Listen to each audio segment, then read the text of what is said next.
नमस्कार साथीहरू, के हजुरहरूलाई थाहा छ? अब ड्राइभिङ लाइसेन्स बनाउन होस् अथवा गाडी सवारी साधनको नवीकरण गर्न होस्, घन्टौँ लाग्नुपर्ने लाइन र दिनहुँ दौडिनुपर्ने समस्याको अन्त्य भएको छ। आउनुहोस् सम्पूर्ण कुरा सानो हाम्रो यस भिडियो मार्फत।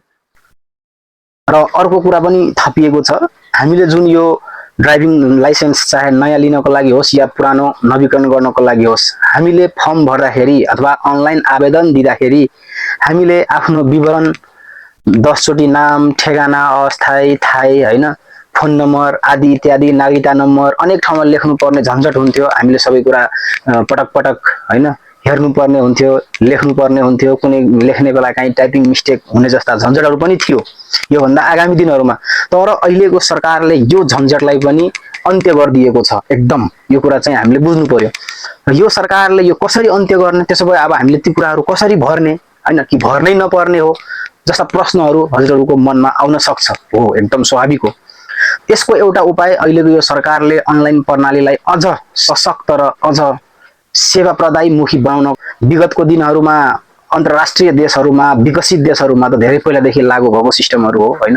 तर हाम्रो लागि चाहिँ भने यो नयाँ हो। त सरकारले के गर्यो भन्दाखेरि कसरी चाहिँ यो अब सम्भव छ, कसरी चाहिँ हामीले लेख्न पर्दैन, भर्न पर्दैन पटक पटक भन्ने कुराहरू छ भने हामी जो नागरिकले, नेपालको नागरिकले एनआईडी यानि कि हाम्रो राष्ट्रिय परिचय पत्र जसलाई हामी भन्छौँ त्योसँग लिङ्क हुन्छ। कसरी हुन्छ भन्ने कुरा म भिडियोमा ब्याकग्राउन्डमा पनि देखाउन गइरहेको छु, हजुरहरूले त्यो पनि हेर्न सक्नुहुन्छ। र हामीले के गर्नुपर्छ भन्दाखेरि त्यो अनलाइन आवेदन यातायात व्यवस्था कार्यालयमा हामीले त्यो अनलाइन आवेदन दिँदाखेरि हाम्रो जुन एउटा एनआईडीमा राष्ट्रिय परिचय पत्रमा हाम्रो यो एउटा क्यूआर हुन्छ, त्यो क्यूआर हामीले स्क्यान गरेपछि चाहिँ हाम्रो सम्पूर्ण डिटेल्सहरू जति पनि हाम्रो त्यसमा समावेश गरिएको हुन्छ र फर्म भर्दाखेरि आवेदन दिँदाखेरि चाहिने आवश्यक जति पनि हाम्रो पर्सनल व्यक्तिगत डिटेल्सहरू हुन्छ त्यो अटोमेटिकली त्यसले आफै लिइहाल्छ। नामको ठाउँमा नाम, नागरिकता नम्बरको ठाउँमा नागरिकता नम्बर, बाबुको नामको ठाउँमा बाबुको नाम, आमाको नामको ठाउँमा आमाको नाम, बाजेको नामको ठाउँमा बाजेको नाम। किनभने हामीले पहिले पनि त्यो एनआईडी राष्ट्रिय परिचय पत्रको फर्म भर्दाखेरि हामीले 3 पुस्ते विवरण त्यहाँ उल्लेख गरेका थियौँ र छौँ।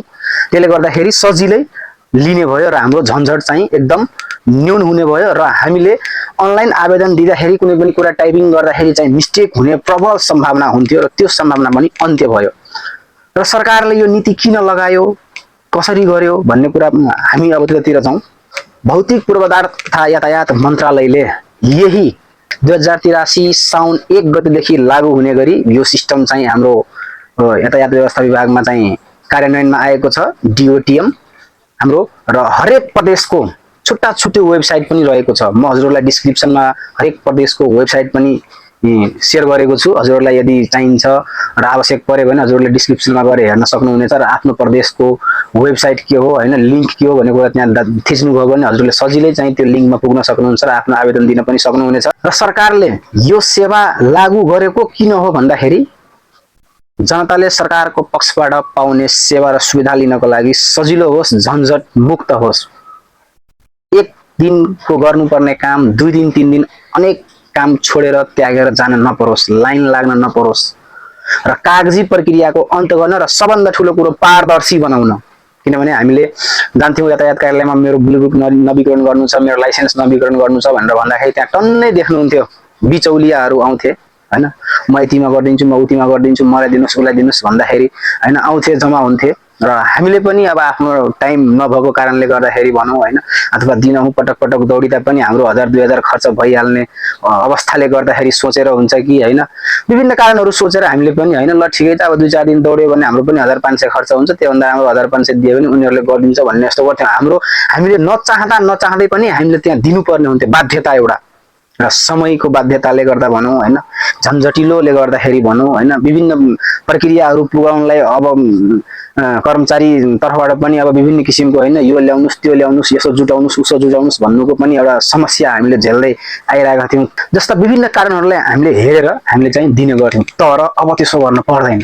किनभने अब हामीले त्यो कार्यालय धाउन पनि परेन, हामीले ती बिचौलियालाई भन्न पनि परेन र हाम्रो ती समय बर्बाद गर्न पनि परेन। हाम्रो अनावश्यक समय बर्बाद नगरिकन हैन अति महत्त्वपूर्ण कामहरू नछोडिकन र घण्टौं लाइन नबसिकन र 1500 को गाडी भाडा होस् अथवा पेट्रोल होस् खर्च गर्न पर्ने सबै ती झन्झटिलो कामहरूको र ती अनावश्यक प्रक्रियाहरूको अन्त गरिदिएको छ यो सरकारले, अहिलेको सरकारले। र त्यही भएर यो अनलाइन सिस्टमलाई अझ सशक्त बनाएको र मजबुत बनाएको हो भन्ने कुरा हामीले बुझ्नु पर्यो।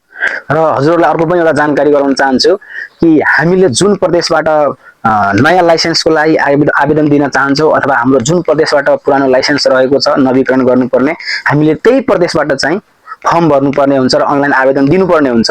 र त्यही भएर मैले यी सम्पूर्ण प्रदेशहरूको छुट्टा छुट्टै वेबसाइट भएको हुनाले मैले ती सम्पूर्ण वेबसाइटहरूलाई पनि मैले डिस्क्रिप्सनमा सेयर गरिदिएको छु।